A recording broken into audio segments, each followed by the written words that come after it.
Welcome back to Project Ozone 3 and welcome to my void area. It's taking shape as I'm continuing crafting it in between recording. So yes, I just want to give you a quick update again on the blood magic setup. We have it down to pretty much the kind of level that you need to be able to craft pretty much anything now. So I've got tier 5 on my crafting altar. I've replaced I've added the outside row of augmented capacity all the way around. There are 52 of these runes. And they, combined, add a lot more capacity to our altar, which means we can get rid of the capacity ones that were here and put more speed ones in. So it's much faster now at crafting something good. And just as a demonstration, let's grab a nether star. And Archmage, yes. So the Archmage Blood Orb is 80,000 life points, takes one nether star, and needs to be in a tier 5 altar. So if I just put this over here, there it is. And that's going to craft basically 80,000 life points pretty quickly now. The advantage of these augmented capacity ones are that they are multiplicative. So instead of, what was our altar on last episode, 66,000? Well, it's now on 1.4 million millibuckets, okay? So it's 1,400 buckets, and it crafted 80,000 of that to give ourselves an Archmage Blood Orb that we can use for ourselves. I've already got one, I think. Yes, yeah, I already crafted one, so you can go away. Yep, all done. So tier 5, really fast crafting. Don't be tempted to put the Archmage Blood Orb over here in your supply altar, though. I tried it. No blood was taken. So as far as I know, the Master Blood Orb is the highest tier that actually supplies your life point network. Otherwise, we're pretty much done there. We've got the ability to craft anything we want in Blood Magic. Now, there is a lot more in Blood Magic itself, but there's nothing to do with the quests in Project Ozone 3. So if we need, well, not that I've seen anyway, if we have a look in the quests area, new, we see all of it's done on the right-hand side. We've got the Archmage Blood Orb now. We've got all the runes for the altar, and the only thing left is a few Tartaric gems. One thing that one of the commenters did say is that you can automate the gems somewhat, the Tartaric gems. What I would do is, if I needed to do that, was probably something like put a mechanical user on the side and put the sword, Sentient Sword, and the Tartaric gem, whichever one it is that I'm filling, in the mechanical user facing inwards, and probably transmit a redstone pulse to it or something like that. What we don't want it doing is swinging the sword all the time, because that's going to cause it to drain the gem. And if you don't have enough mobs dropping down here, then you've got a bit of a problem. Now, someone did say you don't need this drop. You can just put wooden spikes down. Yes, you can. The only reason I've left the drop as it is that when things drop in, it makes it easier for you to kill with the sword. And more importantly, not just that, but that you can put some kind of pressure plate down instead of the spikes. So when it hits it, transmits some kind of redstone signal, and then starts the mechanical user swinging the sword. You get the idea, hopefully. That's just to automatically fill the gems. That should be workable. I haven't decided to do it myself, but we'll see later on when I do that quest. So also today, I would like to probably look at A2. And I've built this extra level up here. Seems like a decent place to put it, because there's plenty of space. And I thought I would go and craft something. So what we actually want is 1, 2, 3. Is that it? 1, 2, 3. That corner. And we want the same thing over here. And here. And here. Now, some of you may know what I'm building. Others may not. So I'm going to put this at least 4 high above where I'm standing, just so there's plenty of nice amount of room. And on top of that, we're going to build a new ME controller. 68 ME controllers, that is. So the maximum size one is something like 188 ME controllers, and I may well expand this one into that one. You will never ever need that many channels. It produces something, the maximum size one produces something like about 22,000 channels. There is no need to actually do that. However, the easier one to actually just make is the 7x7x7. Assuming I've counted this right, 2, 3, 4, 5, 6, 7. Sort of like hollow cube approach. So you can just build this as is, and we can get a fairly easy but still huge ME controller. Now, the reason why it ends up being this shape is you can't put ME controllers any more than 7 in a single line. The 8th one just won't work. If I put this here, it won't connect properly when everything goes. I'll connect some power in a second and you'll see what I mean. Let me just get rid of you. Okay, and let's just get that over here. Nearly done.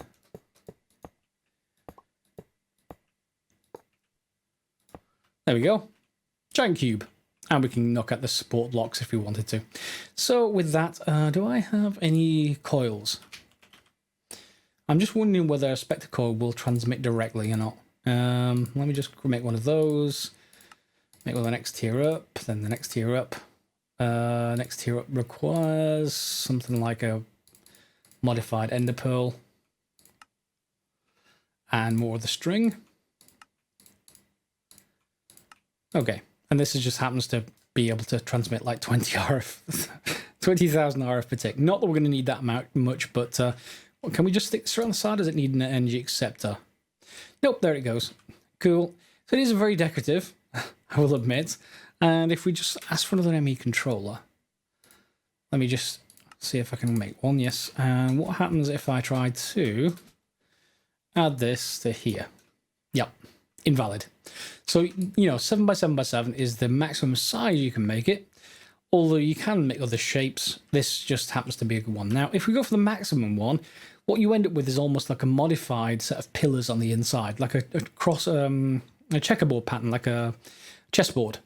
And you have gaps where you can send cables through and connect to peer-to-peer tunnels, and I will resist the... is it peer-to-peer or point-to-point? I always forget which one it is. P2P. And it doesn't say on any of them. Well, it's P2P tunnel. Whether it's peer-to-peer or point-to-point, it's a one-to-many connection type for AE2. And we'll show you some of those once we get into more advanced AE2 stuff. But for now, we've got a new controller, which means we have a new place to put our network. Now, around the outside here, we can do a number of different things. What I think is probably a good idea is to put our CPU things around the outside. Then we'll have a separate room entirely for storage, something along those kind of lines. So the easiest thing, first of all, is to just move everything over here, and we shall see where we go from there. So, whoops, need to go down. Let's go back to our area, and then pretty much everything is quite easy to move with AE2.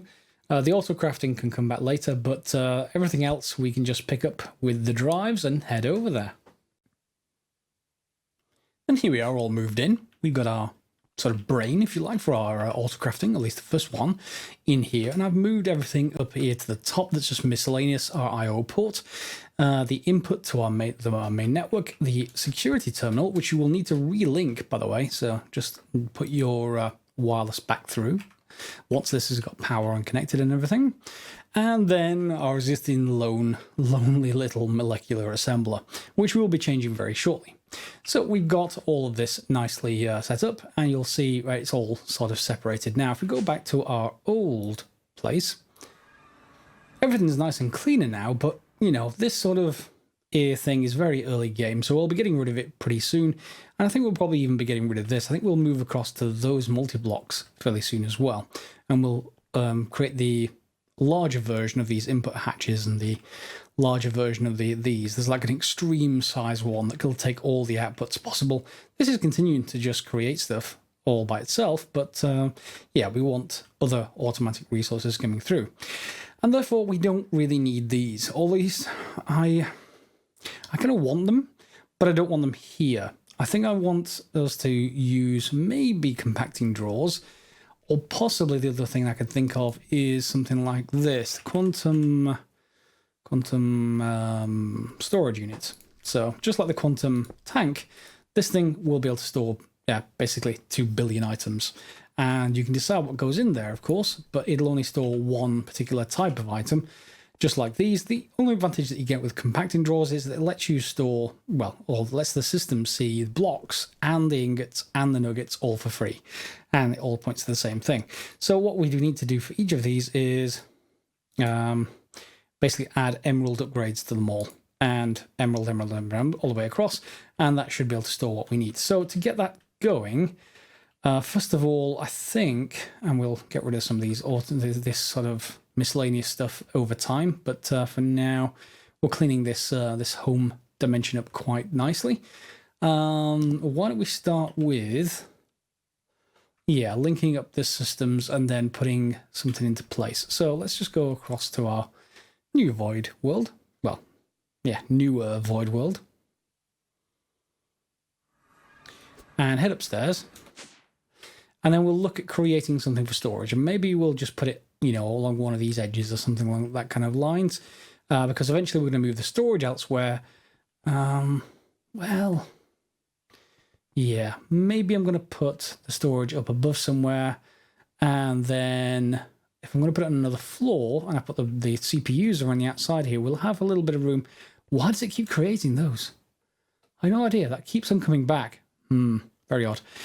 Anyway, let's get on with something. So we need to probably put in, because this is going to move as well, we need to put in something out here that's just some marble. So let's just get some, or just some concrete, in fact. There we go. And we'll just pillar up from the edge. This is where the edge of the room is going to be. So this is the outside wall.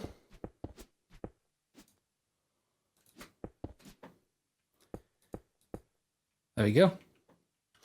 Okay, so there, the outside wall, and then we can think if this is the top of this block, then we sort of build upwards from here as this is the new floor level.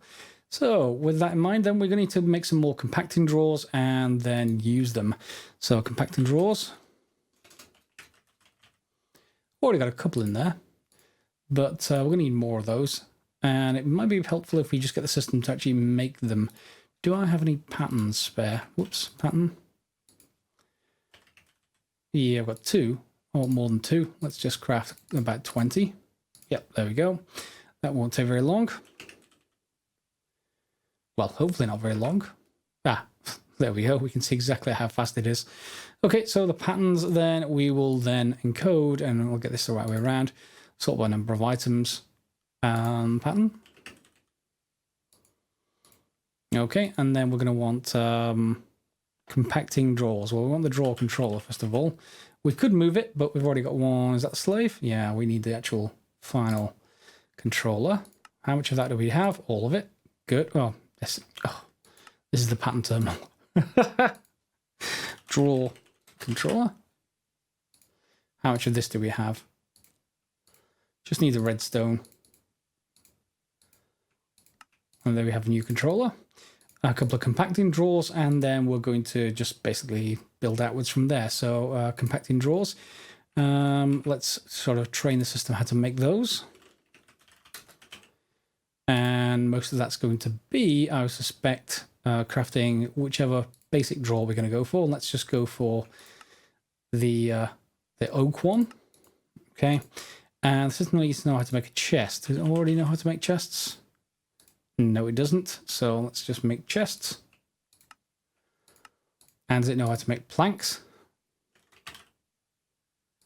No. Okay, so we need to know how to make planks as well.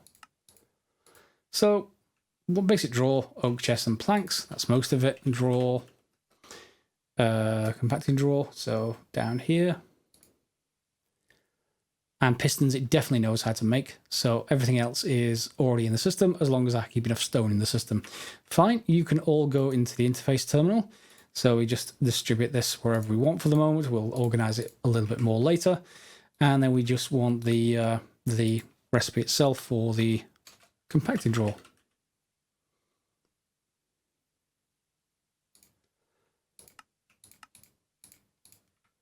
And you can go in the top. And then we can just order some. So compacting drawer, craft.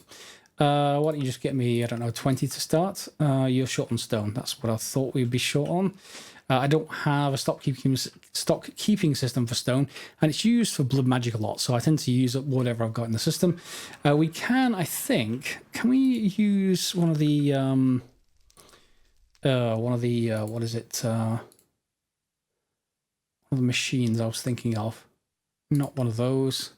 Yeah, Material Stonework Factory, if you set it up correctly, it will make stone directly rather than us having to actually smelt it up. But for now, it's easy enough for me to go over to here and just click that in. There we go. A couple of stacks will do for now.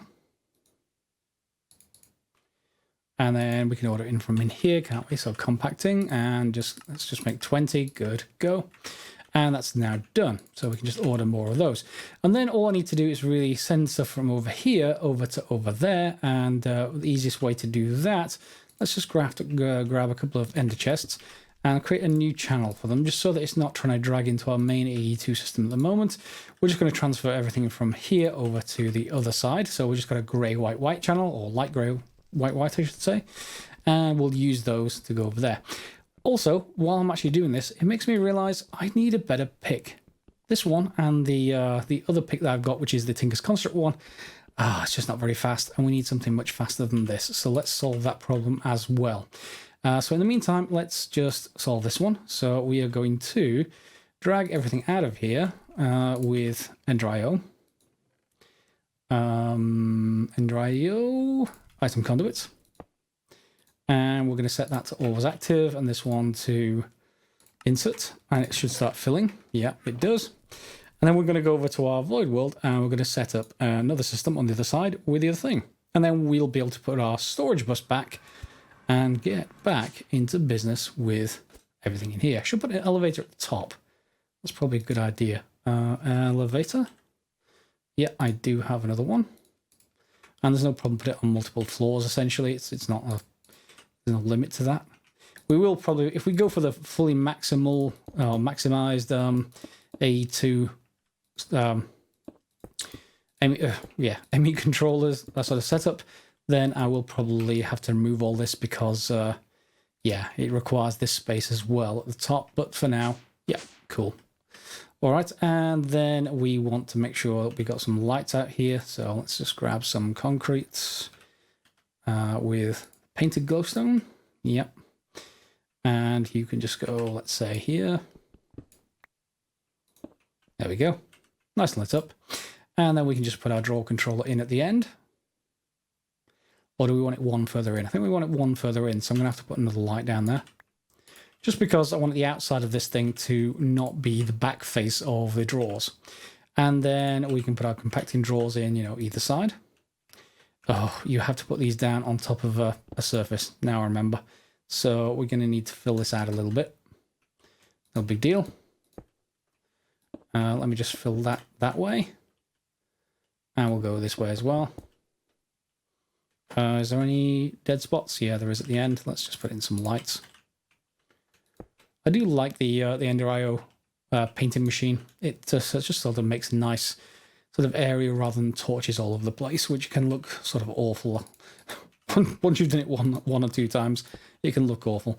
So on the back here, then we will probably just temporarily put in our other chest, and you can go there.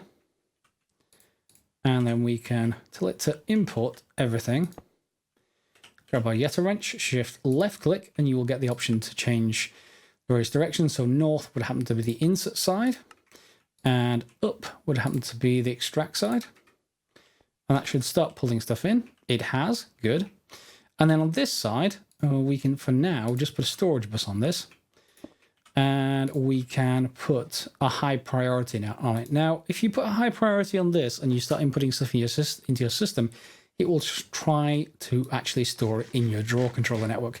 So, two options there. One is to just accept that and make sure that every compacting drawer is filled with something. Or you can put it low priority, but then, you end up with stuff that ends up in your general system rather than your nicely expandable drawer storage system. So let's just grab the drawers. They shall be crafted. They are. Good. And we should have more here already than is in the other side, I think, or just about the same. Let's just get you all installed. So 1, 2. And we can craft more. I need to figure out some way of putting lights on the top, but we can just use torches, or you could be fancy and use what we just got, the divination sigil. There we go. Well, the sigil of holding, and switch that to the sigil of blood lamp. So there we go. Lights. And you see a red flash occasionally, but they're fine other than that. Okay, and now why don't you like... Oh, no, you do?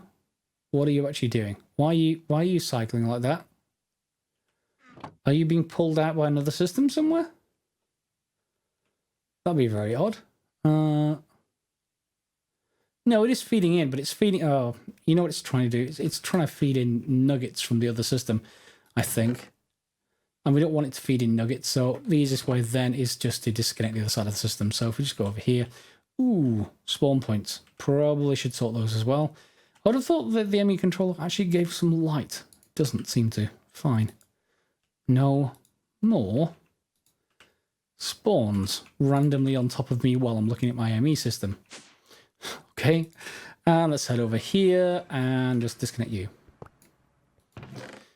Okay, now that's pulling them in as expected now, and then we can just look at what's left in the system. So 0, 0, 0, 0. Has it pulled everything? Not quite. Nearly empty though.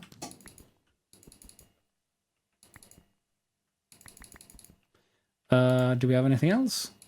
These are all locked, so they should all be zeros. Maybe a few there. You're locked. You're locked. Yeah, all zeros. So we can just put the rest of this stuff in here. It'll get put into a block on the other side, and hopefully it should all sort itself out without much of a problem. And we can just get rid of this. So now you can all go, hopefully. Yep, there we go. The vein miner is so handy. Until you get wrong and your base disappears. But let's not talk about that. And where's that cable going? Is it going anywhere now? Oh, it's coming from our furnace. Yeah, and we're not actually sending it anywhere now. So what we actually need to do then is replace this, probably with something that goes somewhere else. So what I thought of is temporarily, we'll do the same thing with our ender chests, but we'll just create a new channel for the output of any kind of sifting. We'll send that to our furnace network, wherever it is. And to do that, we'll just add another channel. Very, very handy. I'll take these away and put them somewhere else. But for the moment, we don't need to worry about it. It will take care of itself. We can just already get rid of it. And get rid of all of you as well. Okay, much tidier. And yeah, we're getting someplace. Getting tidier as we go. Okay, so for the moment I've locked all the drawers, so it shouldn't accept any new items other than the ones that are already in there, hopefully. And I've set this priority to be high. Again, hopefully. Priority, there it is. Yep, high, hopefully. So we'll see how that goes, and this of course is now using 5 channels. This isn't going to be here long term, it's just one place I had it, so for now it'll do just fine. So let's pop down and let's solve that pickaxe problem, if indeed it is as I remember. Let me just put this armor. Let me just put this stand back down so I'm reminded I don't want to actually forget. I need to actually craft the rest of the armor when I get to it. There we go. All right, so then we want to get Flux Infused stuff, and Flux Infused needs me to get, first of all, I want a bucket, and let me just get, let's say 4, and I need some silver and some gold. So silver, we should be able to access the stuff in the system now, so we have a silver ingot, and we're going to want some gold. Gold, I'll take the pulverized already, that's what we actually need for this, so let me just pulverize some of this. We are going to need another pulverizer, so I may as well just craft one. I don't need to train the system, hopefully. Wow, I'm really short of everything. Piston, machine frame, which I'm also short of tin gears. But we should be able to see the tin from the system now. There we go, tin frame. And copper gears, couple, and the redstone reception core. Okay. That'll do. And I'm going to put it back here. I think I want to... I'll split it next door for now, but I want to actually rearrange that later. because we wanted to get automatic recipes working in here. So for this, I'm just going to put the energy conduit behind. Now this isn't this isn't going to show later, but for now it is going to show from this side. However, you can cover these up with a certain block. We'll come back to that later, but for now I'm happy with that. Not painted, regular. So this should be okay, and then I'll just put some silver through. I do need to upgrade that, but that's fine. And on the other side, we're going to need to get some redstone, because Flux Infused always needs some redstone melted up, and the Magma Crucible will do that job just fine. Let's just put it all in there. It's probably usually best to actually have a pair of these for every liquid. So one for redstone, one for glowstone, one for ender, if I remember rightly. You need at least 3 pairs anyway for the usual kind of stuff. And in the top, yeah, it's being imported, so just put your buckets in there, and as soon as that hits 1,000, when it gets to 10 redstone, it'll do just fine. We're going to combine the gold, the silver, and the redstone, and it'll be... I need at least 4 buckets worth, so I'll need to cut camera for a second, but once we get to 4 buckets, you combine those 3, and you get Flux Infused Blend, which you can then turn into Flux Infused ingots, I think. Is that the right recipe? We don't necessarily want the armor, but I do want the pick. Yeah, Flux Infused Pickaxe. It takes RF to use, and you can empower it to just go really, really quite well. Flux Crystal, you make from destabilized redstone buckets as well, just some diamonds.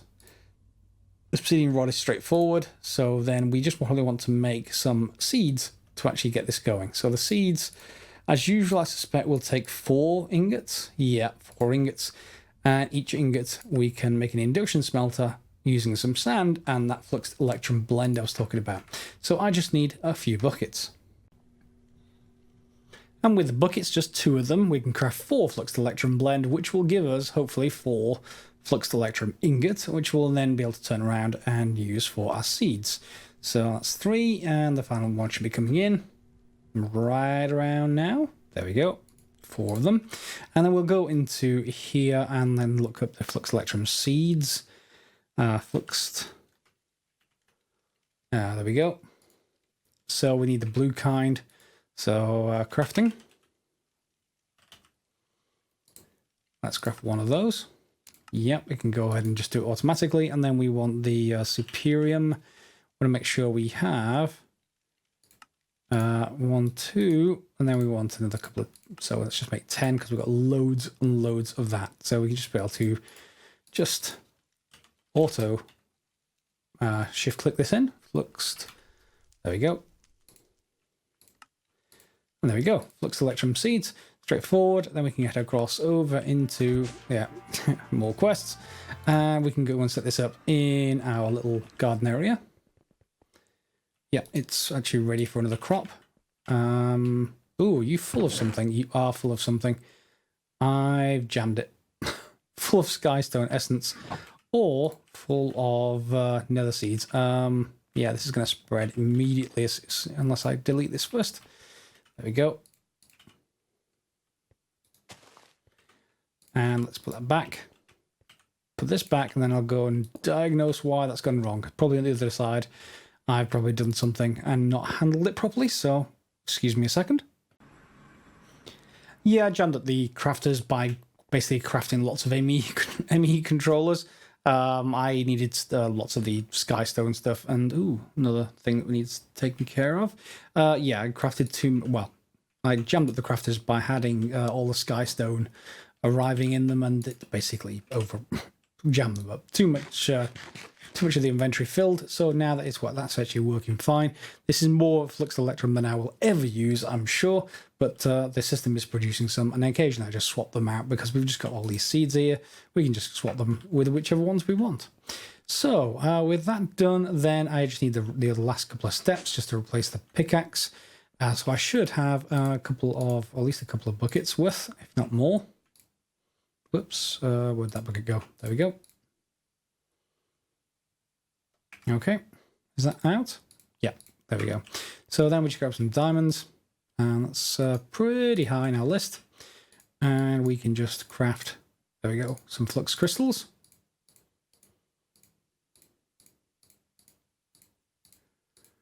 And let's just keep the last one just in case, and I'll put it back in the system. Okay, so then we should be able to make the flux infused pickaxe, I think. Infused. We need these flux rods first, so we need obsidian powder. Make a couple of those. And then these gems. And then the pick. There we go, one flux infused pick. And it needs to charge with RF. So it'll be interesting to see if that actually charges with... I did create this redstone spectre charger, and does it need to be in my inventory? I would have expected that to work naturally. Maybe that needs to be activated by something else, because these aren't charging either. So we can go back to that RF charger, charging station just temporarily, and put it down here, and then just grab a spectre coil of some kind. Doesn't matter what kind. Just the initial one. Need get some more string or something probably. Yeah, and another few spectre ingots.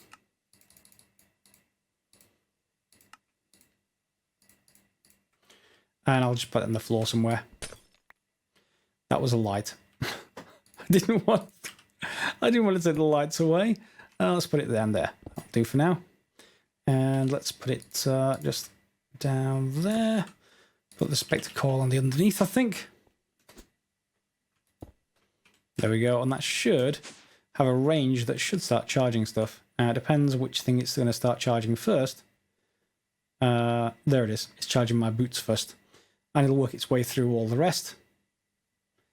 Yep. Until it gets to, you know, the stuff that I actually want to charge. But this, I think, theoretically, should be pretty good. Let me just see. Can we... Is this got a manual interface? I don't think it does. No, it doesn't have a manual interface. Once it's charged, I'll come back and then we'll see how good that is at getting rid of ender chests. Otherwise, I'm going to need to think about something new, something a little bit more powerful.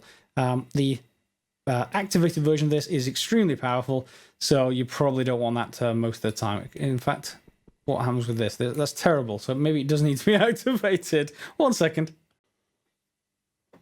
And apparently this just needs to be toggled on with a right click, so that is now on, presumably at 4096 RF per tick. So the flux infused pickaxe is now charged. Now let's see if that's any better in this version. Well, it does go fast-ish. Yeah, that's not too bad. Let's just get somewhere where I don't care if something really bad happens. Because the bound pickaxe, which is the other one I was thinking of, can be a little bit, dangerous. Press V to empower. So this is now empowered, and that's exactly the same until I actually hit some ores with it. So I'm not going to worry about that one. Let's look at the bound pickaxe then, because that can be, let's just see if that is any good. Bound pick. This needs to be activated with our alchemy, or arcane ashes, whatever they're called, with binding reagent. So the same thing we've done before. So redstone, glowstone, gunpowder, and gold. So redstone, glowstone. I want some golden nuggets. Why isn't golden nuggets available if that's in the compacting drawer? Probably it's not in the compacting drawer then. That's fine. We can craft it manually and gunpowder. And I've left our setup in the Hellfire Forge over here. I haven't moved it, so it's easy to actually get to. There we go. And then let's just craft this into nuggets. There we go. So 1, 2, 3, and 4. That should create what we need.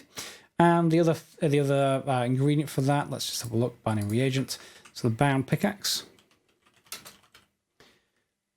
is going to be probably a diamond pickaxe. Yes, it is. So let's just craft one of those. We'll just shift click one. Diamond pickaxe. Okay, and our arcane ash is straightforward. It's just in my backpack probably. Yeah, there it is. And there's another space I need to light up. We'll come back to that later. So arcane ash, binding reagent, pickaxe, and this should, well, step back, should create us a nice pickaxe. Come on. There we go. And it's deactivated at the moment, and then you basically, is it shift right click? Yeah, it is. to get to the activated version. Let's see if that's any better. Otherwise, I'm going to be looking for some other suggestions. That's still the same. I need something that instant basically picks up anything. Yeah, that's no good. Okay, that's 2 pickaxes time down. Maybe you can suggest some in the comments below. We want something that basically isn't dangerous. It isn't. The bound pickaxe can be dangerous. Let me show you why. With both of these, in fact, let's just go to another world. A world I don't care about too much, like Landia or possibly the Nether. Nether's probably an easy one to show. So obviously in the Netherrack is very easy to break, but these 2 things have a bit of well, an excessive mode. The bound pickaxe can charge up and then release all that power at once, and I think you right-click it and let go. Boom! Okay, so the bound pickaxe uses up life points from your network when you do that. So bear it in mind, but it does create like an 11 by 11 by 11 cube, and does get rid of an awful lot of stuff at once. So if you want to do that, feel free. That is a quite nice thing. And then let's try this one. So here we have the empowered version, and it does take 3 at a time. I'm not sure if that can be upgraded further, but it's basically instant. Oh, and this is a bad example, isn't it? Because it's Netherrack, but yeah, it's pretty much instant and a multiple size. You can go and create hammers as well, but for now, both of those are probably useful. Just keep in the backpack for different purposes, and we can go from there. So I will be taking suggestions, I think, for an even better pickaxe. If there's anything that can get rid of the tough kind of blocks that should be taking on, it should be instant, basically removed. And so with a skeleton. Bye-bye. Back home we go. And we're pretty much all moved out now. So we're ready, I think, to do some further tidy up. I'll probably do that between the episodes. No, I know this has been mostly a moving episode. I know I occasionally have these. It's, you know, a little bit different to a typical episode where we show lots of new mechanics and stuff. But just wanted to get those of you who want a nice clean base a little bit more satisfied than my Hoarder's Paradise, I think, as one commenter put it previously, where everything is just piled up. And a lot of this stuff that we finish with, we can just put away for the moment. And I think most of that can actually go away. I don't think there's anything that we need to keep out, to be honest. Maybe an anvil, but other than that, that's fine. And for now, I did just put this into the chest that goes directly into those other drawers. So anything that comes out of this system will try and go into that other drawer network, and you know, we'll be fine from there. But I'm going to be setting up more of these. Okay, that's about the half an hour mark, so we'll be done for today, I think, just to finish up this episode. I think next episode I'm going to go on to some more power solutions. I kind of like this, but it's not huge by comparison to what I keep doing. I keep putting spectacles everywhere, and I have no clue whatsoever where I've put those spectacles. So if this ever runs out, I'm going to be really stuck. So I think we're going to get into maybe extreme reactors next episode, build something nice and efficient as you normally would expect, and hopefully not something that's Hoarder's Paradise. So we'll get into that.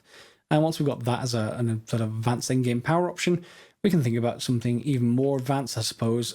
If someone wants me to build the Draconic Evolution Powerball of death and destruction, that if it blows up, takes out everything within, I don't know, a couple of 100 blocks, then I'm sure I can do it for you. But yeah, it's something that you don't do in your own dimension or anywhere near your base. So just a thought.